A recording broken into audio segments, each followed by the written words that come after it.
Hello दोस्तों, नमस्कार। बहुत बहुत स्वागत है आप सबका। पिछले 3 लेक्चर्स में हम डिस्कस कर रहे थे इंडियन सोसाइटी के एक बहुत ही इम्पॉर्टेंट फीचर, एक बहुत ही इम्पॉर्टेंट और प्रोमिनेंट इंस्टीट्यूशन के बारे में, कास्ट सिस्टम। और पिछले 3 लेक्चर्स में हमने कास्ट सिस्टम के डिफरेंट डायमेंशंस में बात करने की कोशिश की। सबसे पहले हमने समझा कि कास्ट सिस्टम होता क्या है, हमने एक बेसिक अंडरस्टैंडिंग बनाई कास्ट सिस्टम के बारे में, और हमने उसका एक हिस्टोरिकल बैकग्राउंड देखा और इंडियन सोसाइटी में इसका कैसे इवोल्यूशन हुआ इसको हमने समझा। उसके बाद फिर हमने कास्ट सिस्टम की कुछ करेक्टरिस्टिक्स को डिफाइन करने की, समझने की कोशिश की, और उसके बाद हमने देखा कि क्या इस कास्ट सिस्टम में कुछ चेंजेस आ रहे हैं विद रिस्पेक्ट टू टाइम। हमने देखा कि कैसे टाइम चेंज होने के साथ एंशियंट टाइम से लेके अभी तक का जो हमारा इंडियन सोसाइटी का जो सफ़र रहा है उसमें कैसे कास्ट सिस्टम कैसे कैसे चेंज हुआ है। तो हमने यहाँ तक पिछले 3 लेक्चर्स में बात की थी। आज हम बात करेंगे कि जो ये कास्ट सिस्टम में चेंजेस हो रहे हैं इनके पीछे कौन कौन से फैक्टर रिस्पॉन्सिबल हैं, और फिर उसके बाद हम समझने की कोशिश करेंगे कि क्या कास्ट सिस्टम खत्म हो गया है या अभी भी जारी है, चल रहा है, या अगर चल रहा है तो क्या वो कुछ किसी बदले हुए फॉर्म में चल रहा है, कास्ट सिस्टम और मजबूत हुआ है या कुछ कमज़ोर हुआ है। तो इन कुछ बचे हुए डायमेंशंस को हम समझने की कोशिश करेंगे, और आज हम कोशिश करेंगे कि कास्ट सिस्टम टॉपिक को हम ख़त्म करें। ओके फ्रेंड्स, तो आगे बढ़ते हैं। We'll see factors affecting the changes of caste system. तो सबसे पहले कंटेंट देखते हैं। पहले हम डिटेल में समझने की कोशिश करेंगे कि वो कौन कौन से फैक्टर्स हैं जो कास्ट सिस्टम को इंडिया में चेंज करने में जो है मदद कर रहे हैं। फिर हम देखेंगे कि कौन कौन से ऐसे मेजर एरियाज हैं जहाँ पे कास्ट सिस्टम अभी भी कंटिन्यू है। और फिर लास्ट में हम समझने की कोशिश करेंगे कि क्या कास्ट सिस्टम किसी एक नए फॉर्म में उभर के सामने आ रहा है।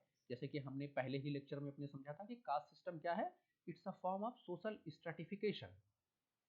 तो फिर हम देखेंगे कि क्या कास्ट सिस्टम किसी और स्ट्रेटिफिकेशन में चेंज हो रहा है और हमें क्या क्लास जैसी कोई चीज़ देखने को मिल रही है। इस बारे में भी हम डिस्कस करेंगे। ओके फ्रेंड्स, तो आगे बढ़ते हैं। तो सबसे पहले कौन कौन से वो फैक्टर्स हैं जो कास्ट सिस्टम को चेंज करने में, अफेक्ट करने में रिस्पॉन्सिबल हैं। तो सबसे पहले देखते हैं कि संस्कृताइजेशन है, अभी समझेंगे क्या होता है। फिर उसके बाद वेस्टर्नाइजेशन ने काफ़ी हद तक कास्ट सिस्टम को चेंज किया है। फिर मॉडर्नाइजेशन है, इंडस्ट्रियलाइजेशन एंड अर्बनाइजेशन के कई सारे ऐसे फैक्टर्स हैं जो कास्ट सिस्टम को चेंज कर रहे हैं। फिर डेमोक्रेटिक डिसेंट्रलाइजेशन ने भी कास्ट सिस्टम को चेंज करने में हेल्प की है। कास्ट और पॉलिटिक्स का क्या रिलेशन है इस चेंज में, ये भी हम समझने की कोशिश करेंगे। और फिर ये भी हम देखेंगे कि क्या कुछ लेजिस्लेटिव मेजर्स हैं जिन्होंने कास्ट सिस्टम को मिनिमाइज करने में, डिमिनिश करने में कुछ हेल्प की है। ओके, तो आइए समझते हैं। तो सबसे पहला जो हमारा फैक्टर है वो कौन सा है, वो है संस्कृताइजेशन। ओके फ्रेंड्स, तो सबसे पहले हम समझेंगे कि ये संस्कृताइजेशन है क्या।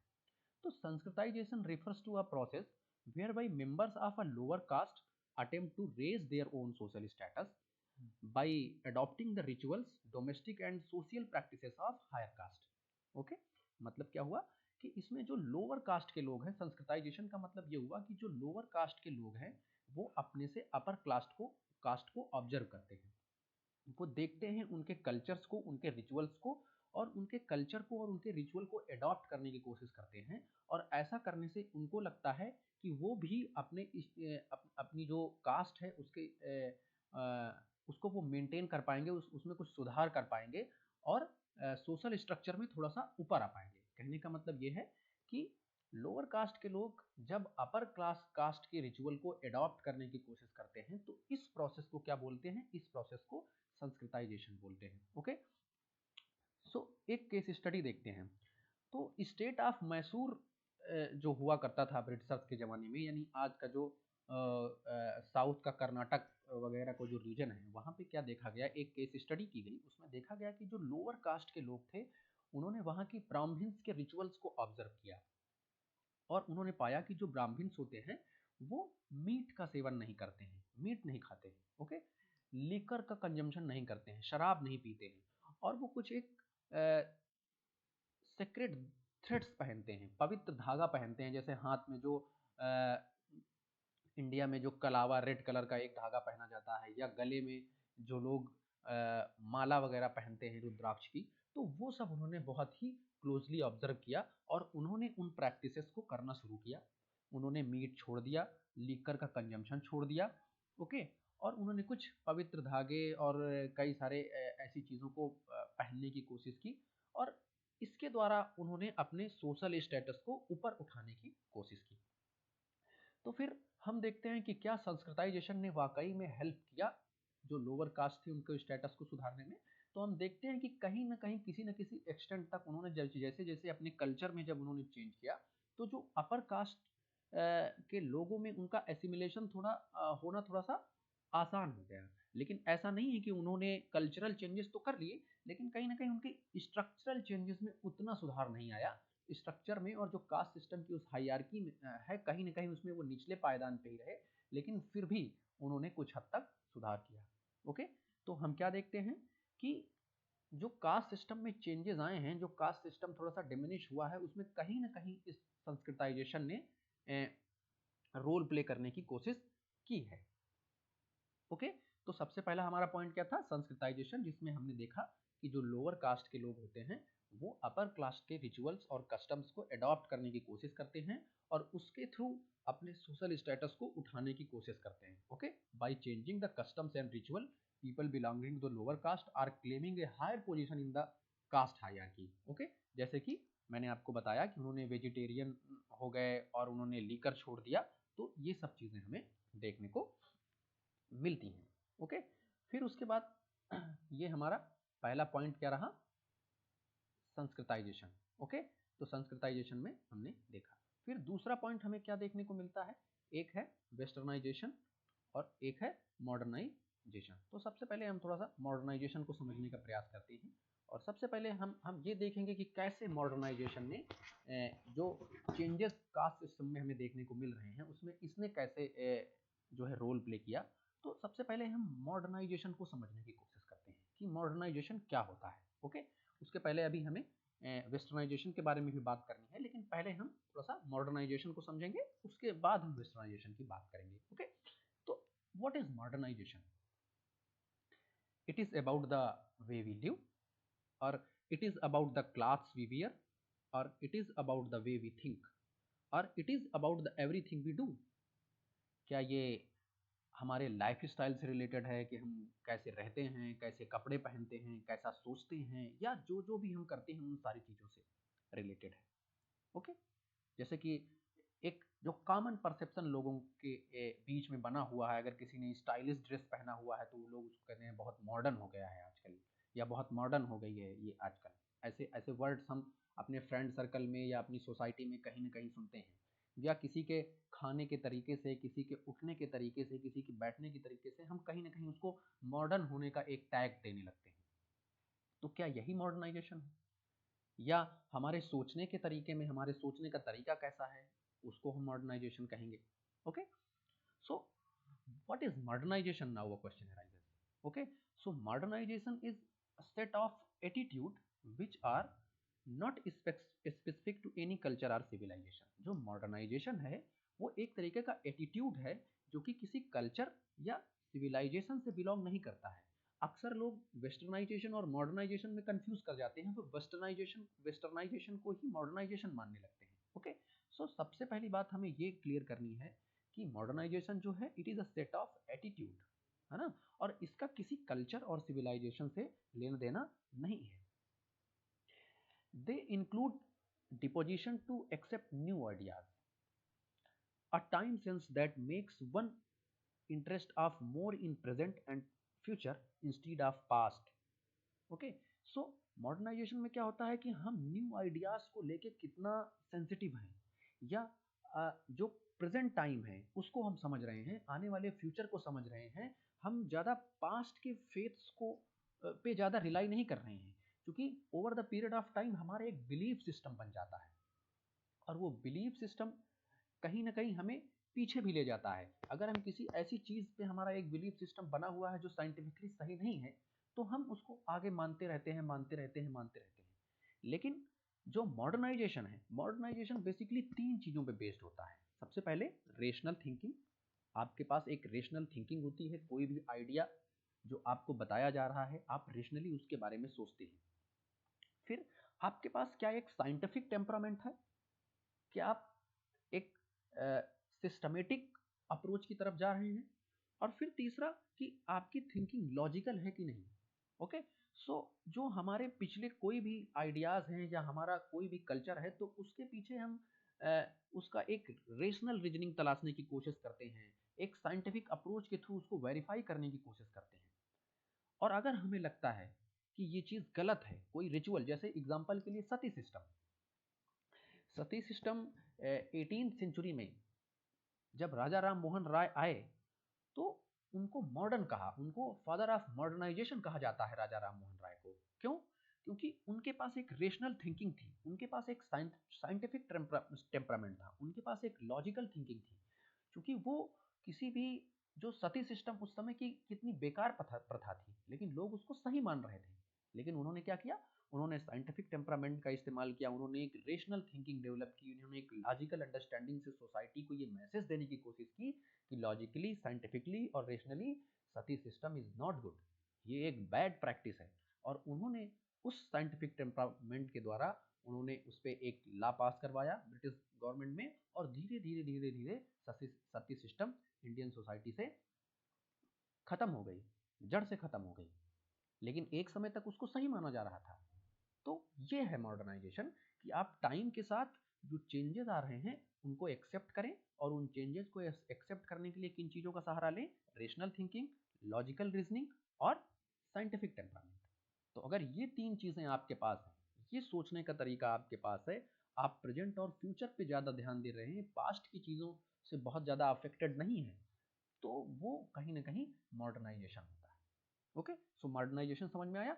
अब हम बात करेंगे कि इस मॉडर्नाइजेशन ने कैसे कास्ट सिस्टम में चेंज लाया। ओके, सो जब आप ने ये समझ गए हैं कि मॉडर्नाइजेशन क्या है, तो now it is so simple. Okay, कि मॉडर्नाइजेशन में हम नए थिंकिंग को, रेशनल थिंकिंग की बात कर रहे हैं, साइंटिफिक टेम्परामेंट की बात कर रहे हैं, तो हमने देखा over the period of time कि कैसे कास्ट सिस्टम ने इंडियन सोसाइटी को खोखला किया है, और कैसे कास्ट सिस्टम ने इंडियन सोसाइटी की ग्रोथ को रोका है, कैसे उसने इनोवेशन को रोका है, कैसे उसने एक टैलेंट पूल को सोसाइटी में अपॉर्चुनिटी ही नहीं दी। और इन सब को देखते हुए मॉडर्नाइजेशन की जो एक आइडियोलॉजी इंडियन सोसाइटी में आई, उसने कहीं ना कहीं कास्ट सिस्टम में चेंज लाने की कोशिश की। ओके, फिर हम बात करते हैं वेस्टर्नाइजेशन के बारे में, वेस्टर्नाइजेशन के बारे में। ओके, इसमें क्या होता है कि इंडियन सोसाइटी के कल्चर में कैसे चेंज होता है। जब ब्रिटिश रूल इंडिया में आता है तो उसने वेस्ट की कई सारे कल्चर्स को, जैसे कि उनका एजुकेशन सिस्टम, जब हम इंडियन हिस्ट्री पढ़ेंगे तो उसमें देखेंगे कैसे लॉर्ड मैकाले की एजुकेशन पॉलिसी आई और उसने इंग्लिश एजुकेशन को प्रमोट किया। हमने उनकी फूड हैबिट्स को अडॉप्ट किया। ओके, आज हम देख रहे हैं burger, pizza, chowmein, all these things कहाँ से आई हैं? ये वेस्टर्नाइजेशन का इफेक्ट है। ड्रेसिंग सेंस, जो हमारा ट्रेडिशनल इंडियन ड्रेसिंग सिस्टम था वो कुछ अलग था, लेकिन आज हम देख रहे हैं कि कहीं ना कहीं हम वेस्ट को कॉपी कर रहे हैं। स्टाइल ऑफ ईटिंग, मैनर्स, ये सारी चीज़ें जो हैं, जो इंडियन सोसाइटी में इमर्ज हुई after the advent of Britishers, तो हमने देखा कि कहीं ना कहीं इस सिस्टम ने सबको इफेक्ट किया, चाहे वो लोअर कास्ट के लोग रहे हों, चाहे अपर कास्ट के लोग रहे हों, जिन्होंने जैसे उसको अडॉप्ट किया तो उससे क्या हुआ, एक सेंस ऑफ वननेस आया। तो कहीं ना कहीं वेस्टर्नाइजेशन ने फूड हैबिट्स को चेंज करके, एजुकेशन सिस्टम को चेंज करके, ड्रेसिंग सेंस को चेंज करके, स्टाइल ऑफ ईटिंग को चेंज करके, तो कहीं ना कहीं इसने जो है कास्ट सिस्टम में चेंजेस लाने की कोशिश की। और फिर कई सारे ऑक्यूपेशनल चेंजेस भी आए और कास्ट के बैरियर को इसने कमजोर करने की कोशिश की। ओके, सो हमने देखा कि कैसे संस्कृताइजेशन ने, वेस्टर्नाइजेशन ने और मॉडर्नाइजेशन ने कास्ट सिस्टम में जो हमें चेंजेस हमने पिछले लेक्चर में डिस्कस किए थे, उस वो चेंजेस लाने के लिए इन तीन फैक्टर्स ने एक इम्पॉर्टेंट रोल प्ले किया। Okay, so now next point is industrialisation and urbanisation. Okay, हमने पिछले लेक्चर्स में भी बात किया है कि कैसे इंडस्ट्रियलाइजेशन हुआ। तो इंडस्ट्रियलाइजेशन किसी न किसी एक सिटी में हुआ, तो वहाँ से क्या हुआ, इंडस्ट्रियलाइजेशन होने की वजह से कई सारी जॉब अपॉर्चुनिटीज़ जो है सामने आई। तो फिर क्या हुआ, जब जॉब अपॉर्चुनिटीज़ सामने आई तो गाँवों से लोग माइग्रेट करके उन सिटीज़ में गए, उन इंडस्ट्रियल एरियाज़ में गए, और वहाँ पे उन्होंने उन एक्यूपेशन को अडॉप्ट किया, और उन एक्यूपेशन को अडॉप्ट करने के क्रम में उन्होंने देखा कि कहीं ना कहीं जो कास्ट बैरियर है वो धीरे धीरे फेड होने लगा, क्योंकि अब आपको इंडस्ट्री में काम करने के लिए एक स्किल सेट की ज़रूरत थी, जबकि कास्ट सिस्टम क्या कहता था, उसका पहले से एक सेट पैटर्न था कि इस कास्ट का आदमी ये काम करेगा।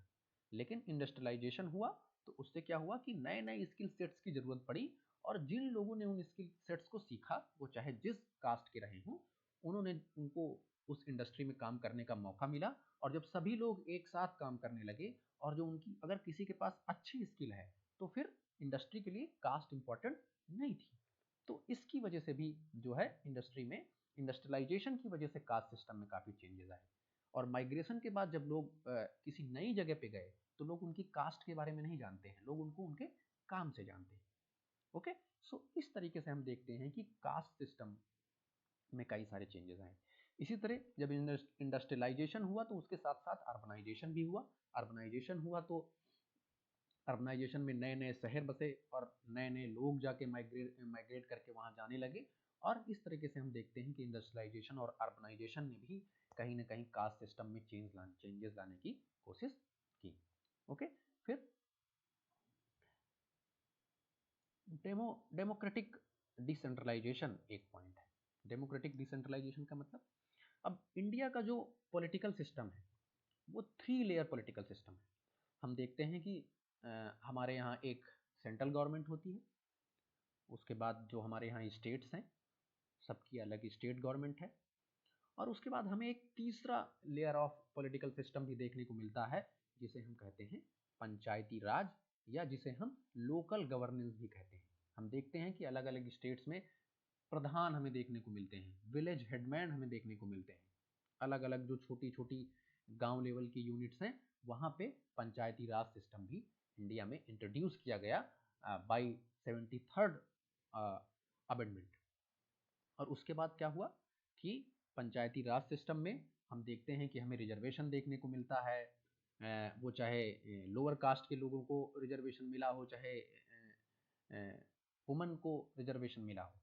और उसकी वजह से क्या हुआ कि चुनाव हुए, और चुनाव में लोअर कास्ट के लोग एम्पावर्ड हुए, क्योंकि उनके भी कई सारे लोग चुन के गांव के प्रधान बने। और जब देखा गया कि डेमोक्रेटिक डिसेंट्रलाइजेशन जैसे जैसे हुआ, वैसे वैसे कहीं ना कहीं लोअर कास्ट भी एम्पावर्ड हुए। ओके, तो पांचवा पॉइंट क्या है कि डेमोक्रेटिक जो डिसेंट्रलाइजेशन हुआ इंडिया में, इसने भी कास्ट सिस्टम में कई सारे चेंजेस लाए। और हम देखते हैं कि लोअर कास्ट जो बैकवर्ड कास्ट हैं और शेड्यूल कास्ट हैं, इनमें भी हमें कई सारे चेंजेस देखने को मिले। ओके, फिर कास्ट एंड पॉलिटिक्स इसी से मिलता जुलता है। हम देखते हैं कि जैसे जैसे ही इंडिया में इलेक्शन इंट्रोड्यूस हुए, तो उसके बाद हमने पिछले भी लेक्चर्स में बात की थी कि इंडिया में वोटिंग राइट स्टार्टिंग से ही सबको दे दिए गए, और सबके वोट की वैल्यू एक थी। तो इस तरह हम देखते हैं कि अलग अलग कास्ट ग्रुप बने, और उन्होंने अपने लीडर्स बनाए, और उनके लीडर्स ने उनके नाम पे पॉलिटिक्स की। तो इस तरह जिस भी कास्ट ग्रुप के लोग संख्या में ज़्यादा थे, तो उनको जो है रिप्रेजेंटेशन मिला डेमोक्रेसी में, इंडिया के पॉलिटिकल सिस्टम में मिला, और वो रिप्रेजेंटेटिव्स चुन के पार्लियामेंट या स्टेट लेजिस्लेचर में बैठे, और उन्होंने उनके एम्पावरमेंट के लिए भी काम किया। ओके, सो हम ये देखते हैं कि कास्ट और पॉलिटिक्स, इन दोनों के लिंकेज ने कहीं ना कहीं कास्ट सिस्टम को कमज़ोर किया, और जो लोअर कास्ट के लोग थे उनका एम्पावरमेंट हुआ। फिर हम कई तरीके के लेजिस्लेटिव मीजर्स देखते हैं, कई सारे, जब यही लोअर कास्ट के लोग चुन के पार्लियामेंट में गए तो उन्होंने कई सारे लेजिस्लेटिव मीजर्स बनाए, जिससे अनटचेबिलिटी, इन सब चीज़ों पे उन्होंने अलग अलग कानून बनाए, और सबको एक समान अपॉर्चुनिटी देने की बात की। तो इस तरह हम देखते हैं कि कई सारे लेजिस्लेटिव मीजर्स ने भी इसमें रोल प्ले करने का काम किया। ओके, सो हम देखते हैं कि Sanskritisation, westernisation, modernisation, industrialisation and urbanisation, democratic decentralisation, caste and politics और लेजिस्लेटिव मेजर्स। ये कुछ ऐसे फैक्टर्स थे, ये कुछ ऐसे फैक्टर हैं जिन्होंने इंडिया में जो कास्ट सिस्टम में चेंजेस आए उनके लिए रिस्पॉन्सिबल थे। ओके, सो आगे बढ़ते हैं। अब आगे हम बात करेंगे कि major areas of persistent continuity of caste. कि हमने देखा पिछले लेक्चर में कि कैसे इंडिया में कास्ट सिस्टम में चेंजेस आ रहे हैं, और फिर आज हमने इस लेक्चर के पहले पार्ट में ये समझने की कोशिश की कि वो कौन कौन से फैक्टर हैं जिन्होंने इन चेंजेस को इम्प्लीमेंट करने में हेल्प किया है। ओके, लेकिन क्या एक्चुअली कास्ट सिस्टम में कुछ चेंज हुआ है, या उसके कुछ फीचर्स में अभी भी कंटिन्यूटी बनी हुई है? या कहने का मतलब है कि अगर हमसे क्वेश्चन पूछ लिया जाए एग्जाम में, क्या कास्ट सिस्टम इंडिया में चेंज हो चुका है या और मजबूत हो रहा है, तो कहीं ना कहीं हम ये मानेंगे कि हाँ, इंडिया में due to various reasons, due to various factors जो हमने आज डिस्कस किए हैं, उनकी वजह से कास्ट सिस्टम कमज़ोर हुआ है, कास्ट सिस्टम में कुछ चेंजेस आए हैं। लेकिन हमें कहीं ना कहीं ये भी देखने को मिलता है कि यही कास्ट सिस्टम एक नए रूप में भी सोसाइटी में हमें दिख रहा है। ओके, सो वो नए फॉर्म्स कौन कौन हैं जहाँ पे अभी भी कास्ट सिस्टम कंटिन्यू कर रहा है, या अभी वहाँ पे और काम करने की ज़रूरत है, वो हम आज आइडेंटिफाई करने की कोशिश करेंगे और उसके पीछे के लॉजिक को समझने की कोशिश करेंगे। ओके, तो सबसे पहले कौन सा है? Marriage and इंडोगैमी। ओके, हमने देखा कि endogamy is a main feature of caste system. Endogamy में क्या होता है कि एक कास्ट ग्रुप के लोग आपस में ही शादी करते हैं, वो किसी दूसरे कास्ट ग्रुप में शादी नहीं करते हैं, इसको इंडोगामी बोलते हैं। और ये कास्ट सिस्टम का एक ऐसा फीचर है जो कास्ट सिस्टम को उसने अलाइव रखा, उसने कास्ट सिस्टम को जिंदा रखा। ओके, सो क्या हमने देखा, तो पिछले लेक्चर में, थर्ड लेक्चर में हमने बात की कि कैसे जो है एडवेंट ऑफ लव मैरिजेस में, और जैसे जैसे लोगों में चॉइसेस लोगों को मिलती गई, फ्रीडम, लिबर्टी, ये सब आइडियाज़ आए, ये सब कॉन्सेप्ट सोसाइटी में आए, तैसे तैसे हमें कहीं ना कहीं इंटरकास्ट मैरिजेस देखने को मिली हैं। लेकिन अभी ये बहुत मास लेवल पे हमें ये इंटरकास्ट मैरिजेस देखने को नहीं मिली है। और इंटरकास्ट मैरिजेस अगर हमें देखने को मिली भी हैं, तो ये with in the upper caste हमें देखने को मिली है। जो अपर कास्ट हैं, जो ऊपर की जो कास्ट हैं, जैसे कि जिनको क्षत्रिय, ब्राह्मण, वैश्य कहते हैं, इनमें तो हमें कहीं ना कहीं इनके बीच में इंटरकास्ट मैरिजेस ज़्यादा फ्रिक्वेंट हुई हैं। लेकिन अभी हमें ये प्रैक्टिस बहुत कम देखने को मिल रही है कि कोई अपर कास्ट का और लोअर कास्ट में मैरिजेस हो रही हैं। ये वाली इंटरकास्ट मैरिजेस अभी हमें देखने को नहीं मिल रही हैं। ओके, और जो बैकवर्ड कास्ट हैं और जो शेड्यूल कास्ट हैं, इनमें भी इंटरकास्ट मैरिजेस हमें देखने को नहीं मिल रही हैं। जो दलित्स हैं, वो इस बात की डिमांड करते हैं कि भाई हम इंटरकास्ट मैरिजेस करो और हमें जो है अपनी सोसाइटी में शामिल करो। इसको लेके कई सारे एजिटेशंस और आंदोलन हमें देखने को मिलते हैं। लेकिन एक सच्चाई ये भी है, दलित मूवमेंट का कहीं ना कहीं एक क्रिटिसिज्म ये भी है कि जो दलित हैं, वो आपस में भी, जो दलित में भी कई सारी जातियां हैं, वो आपस में इंटरकास्ट मैरिज वो भी आपस में नहीं करते हैं। ये जो बैकवर्ड कास्ट हैं, वो भी आपस में इंटरकास्ट मैरिज नहीं करते हैं। ओके, सो इंडोगामी भी एक ऐसा फीचर है जो अभी भी जारी है।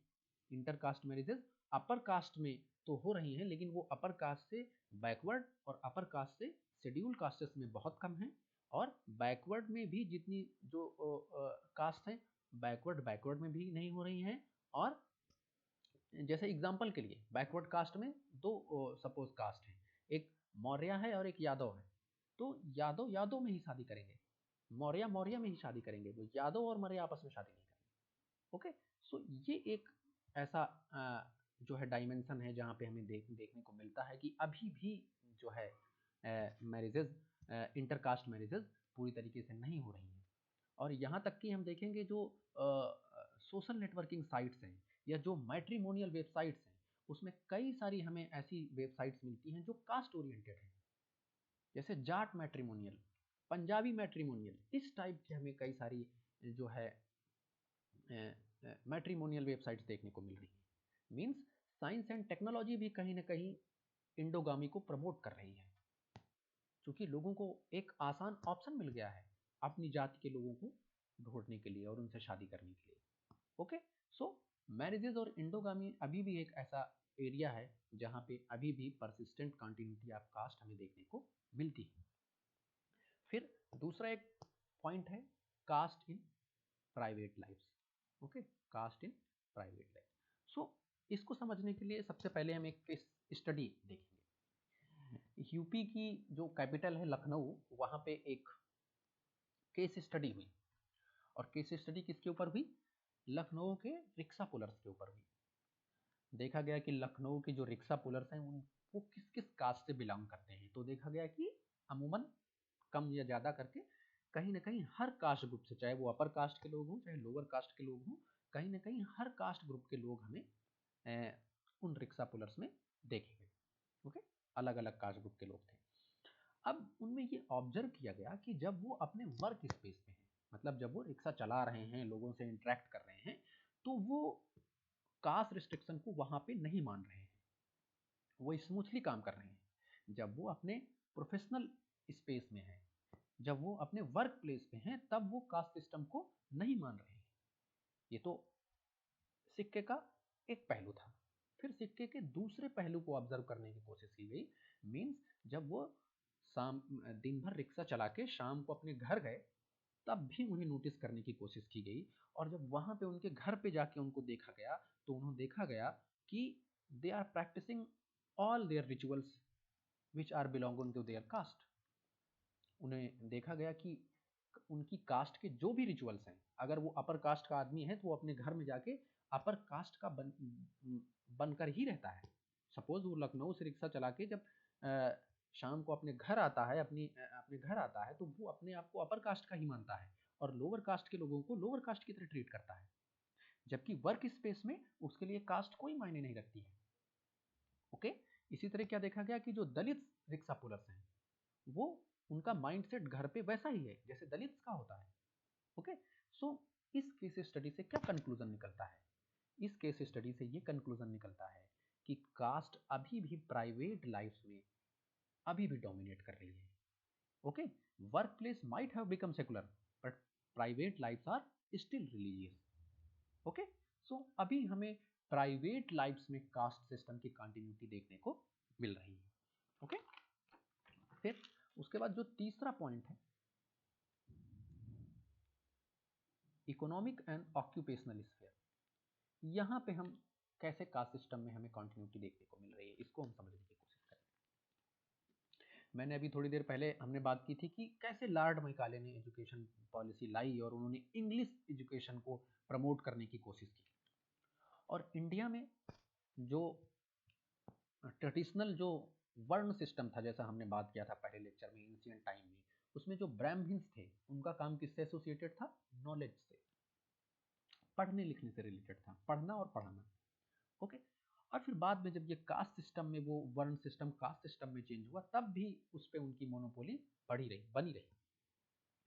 तो हमें देखने को क्या मिला कि जब लॉर्ड मैकाले की न्यू एजुकेशन पॉलिसी आती है और उन्होंने इंग्लिश को प्रमोट किया, तो ब्राह्मण पहली ऐसी कास्ट थी जिसने इंग्लिश को अडॉप्ट किया, इंग्लिश एजुकेशन सिस्टम को उसने अडॉप्ट किया। और कोई कास्ट उधर नहीं आई, मतलब कम आई, बिल्कुल नहीं आई ये तो कहना गलत होगा, लेकिन सबसे पहले ब्राह्मण्स ने अडॉप्ट किया उनको, एजुकेशन सिस्टम को, इंग्लिश एजुकेशन सिस्टम को।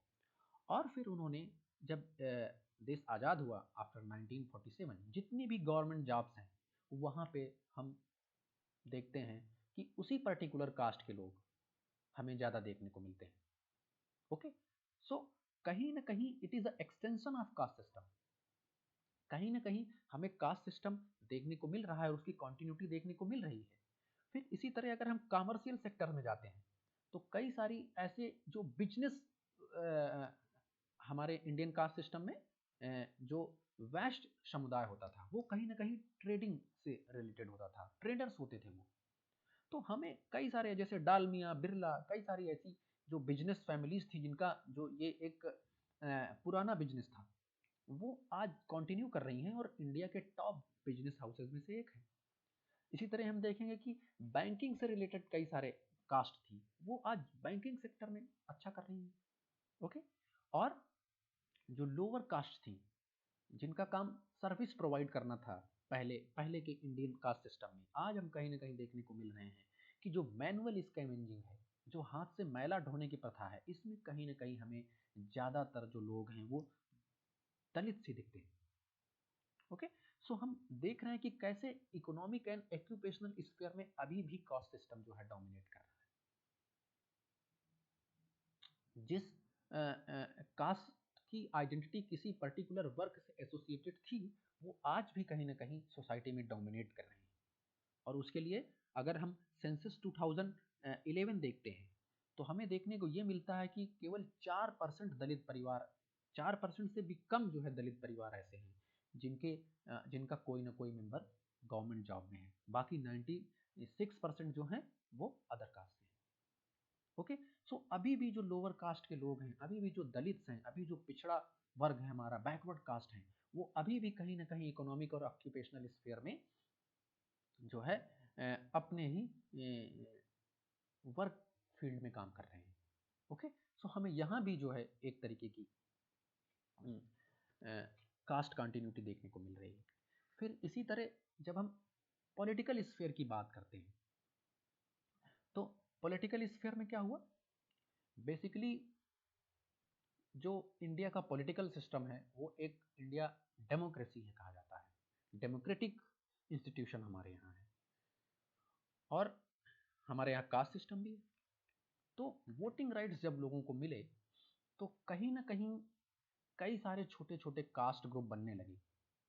पॉलिटिकल पार्टीज ने कई सारे छोटे छोटे कास्ट ग्रुप बनाए और वो कास्ट ग्रुप प्रोमिनेंट होने लगे। जैसे वेस्टर्न यूपी में हमें खाप पंचायत देखने को मिलती है थी, जिसमें कोई कास्ट प्रोमिनेंट होती थी, वो लगातार स्ट्रेंथन होती गई है। हरियाणा में भी हमें यही देखने को मिलता है। कई छोटे छोटे कास्ट रिलेटेड पार्टीज बनने लगी, जैसे निषाद पार्टी, ओके, अग्रवाल समाज, ऐसे करके कई सारे हमें कास्ट ग्रुप हमें देखने को मिल रहे हैं। पाटीदार समुदाय, ऐसे कई छोटे छोटे हमें कास्ट रिलेटेड जो है पॉलिटिकल पार्टीज देखने को मिली। तो ऑल्दो जो डेमोक्रेटिक सेटअप था उसने कास्ट सिस्टम को इंडिया में कास्ट को एम्पावर करने का काम तो किया। जो कास्ट सिस्टम में एक जो हाइरार्की बनी थी, उस हाइरार्की को तो उसने कमजोर करने का काम किया, इक्वलिटी लाने का तो प्रयास किया, लेकिन कहीं ना कहीं उसने एक जो कास्ट का जो एक सेंस था उसको कहीं ना कहीं उसने स्ट्रांग किया, उसको कहीं ना कहीं उसने मजबूत करने का ही काम किया। ओके, सो हम देखते हैं कि जो पॉलिटिकल सिस्टम था उसने कहीं ना कहीं कास्ट सिस्टम को कंटिन्यू किया है। ओके, फिर लास्ट में जो हमारी रिजर्वेशन पॉलिसी है after independence, positive discrimination policy is pursued which has help in creating a nearly balanced economic social basis for various caste. हमारा मोटिव ये था कि रिजर्वेशन आएगा तो जो हमारे सोशली और एजुकेशनली पिछड़े हुए लोग हैं, समाज की जो पिछड़ी जातियां हैं, वो कहीं ना कहीं आगे आएंगी।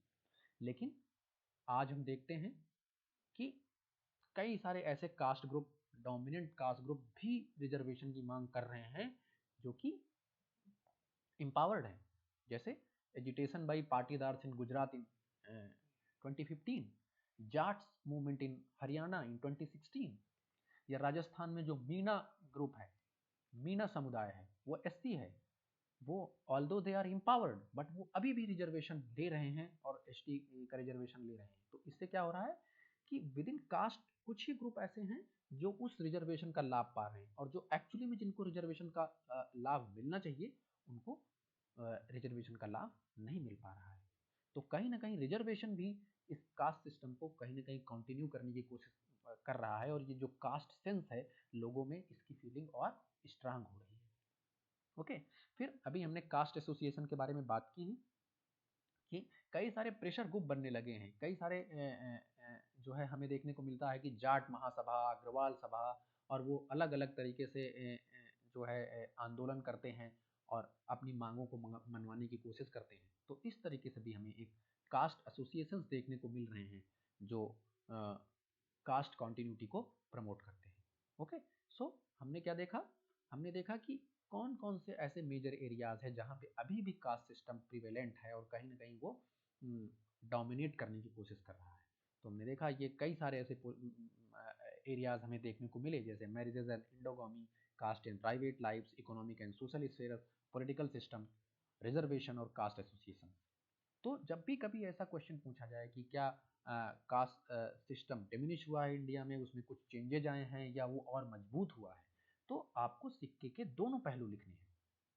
अगर क्वेश्चन में उसने फोकस किया है चेंजेस पे, तो हम चेंजेस को ज़्यादा हाईलाइट करेंगे, और जो परसिस्टेंट कंटिन्यूटी ऑफ कास्ट वाला पॉइंट है, इसको भी थोड़ा सा प्लेस देंगे। मतलब 70% उसको लिखेंगे तो 30% इसको भी वेटेज देंगे। लेकिन अगर क्वेश्चन का सेंस ऐसा है कि कास्ट सिस्टम कैसे मजबूत हुआ है, तो हम पहले बताएंगे कि हाँ मजबूत कैसे हुआ है, तो उसमें हम ये सब पॉइंट जो है हाईलाइट करेंगे, और लास्ट में हम ये भी बताएंगे कि ऑल्दो मजबूत हुआ है, लेकिन कई सारे ऐसे फैक्टर्स हैं जिनकी वजह से कास्ट सिस्टम कमज़ोर भी हुआ है, और वो जो कास्ट सिस्टम की हायरार्की है वो कहीं ना कहीं कमज़ोर हुई है। तो हमें ये एक बैलेंस देख के चलना है, ये दोनों बातों पे हमें ध्यान रखना है, केवल वन डायमेंशनल आंसर हमें लिख के नहीं आना है। ओके, सो आगे बढ़ते हैं।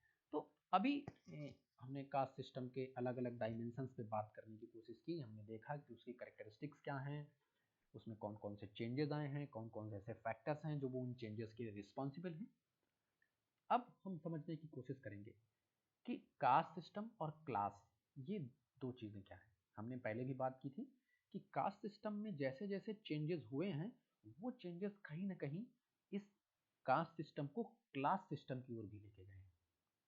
जैसे कास्ट सिस्टम क्या था, एक सोशल स्ट्रैटिफिकेशन का तरीका था, उसी तरह क्लास भी एक सोशल स्ट्रैटिफिकेशन का तरीका है on the basis of economic condition. Okay, so हम देखते हैं दोनों में एक डिफरेंस देखने की कोशिश करेंगे। हम आए दिन सुनते रहते हैं कि वो अपर क्लास से बिलोंग करते हैं, वो मिडिल क्लास से बिलोंग करते हैं, वो मिडिल क्लास फैमिली के हैं, वो लोअर क्लास फैमिली के हैं। ओके, ये चीज़ें हमें सोसाइटी में देखने को मिलती हैं। तो फिर क्या है, class is not inherited but acquired through ability. लेकिन कास्ट सिस्टम में क्या है, it is acquired by birth. Caste हमें क्या मिलती है, जन्म के साथ ही मिल जाती है। लेकिन क्लास में क्या होता है, सपोज किसी का बर्थ जो है एक मिडिल क्लास फैमिली में हुआ, लेकिन उसने अच्छी एजुकेशन पाई और जीवन में अच्छा किया, तो वो अपर क्लास में भी जा सकता है, अपर क्लास से कोई लोअर क्लास में भी जा सकता है। ओके, सो क्लास जो है वो एबिलिटी से आएगी, लेकिन कास्ट जो है वो बर्थ से आएगी। Okay, it is impossible for an individual to, sorry यहाँ पे गलत लिख गया है, हाँ हाँ सही है, हाँ, it is possible for an individual to change his class. एक इंडिविजुअल, वही बात है, अपनी क्लास को चेंज कर सकता है, लेकिन एक इंडिविजुअल अपनी कास्ट को चेंज नहीं कर सकता है। ठीक है, क्लास में क्या है, marriage outside class is allowed without being thrown outside of the society. अलग अलग क्लासेस में तो मैरिज हो सकती है, लेकिन इंडोगामी जो है वो कास्ट सिस्टम में अलग कास्ट ग्रुप में शादी करने की इजाज़त नहीं देती है। ओके, सो हमने देखा फिर कास्ट सिस्टम क्या है, हिंडर्स द डेमोक्रेसी। डेमोक्रेसी को कहीं ना कहीं अलग करने की कोशिश करता है, क्योंकि अभी हमने देखा कि कई सारे कास्ट ग्रुप बन जाते हैं और उसके आधार पे वो डेमोक्रेसी पे एक प्रेशर ग्रुप का काम करते हैं पार्लियामेंट में जाके, और अपने हिसाब से पॉलिसीज़ को बनाने की बात करते हैं। लेकिन क्लास सिस्टम में ऐसा नहीं है। सो हमने देखा कि ये कुछ डिफरेंस हैं कास्ट और क्लास में। तो अगर कभी इस डायरेक्शन में क्वेश्चन आए कि कास्ट क्या कुछ एक नए फॉर्म में इमर्ज होकर आ रहा है, तो हम कह देंगे हाँ, क्लास जो है कास्ट जो है कहीं ना कहीं वो अब क्लास सिस्टम में जो है ट्रांसफ़र हो रहा है, और लोगों में एक क्लास कॉन्शियसनेस भी आ रही है। ओके फ्रेंड्स, तो ये हमने बात की आज कास्ट सिस्टम के बारे में। So it's all about our caste system. Thank you.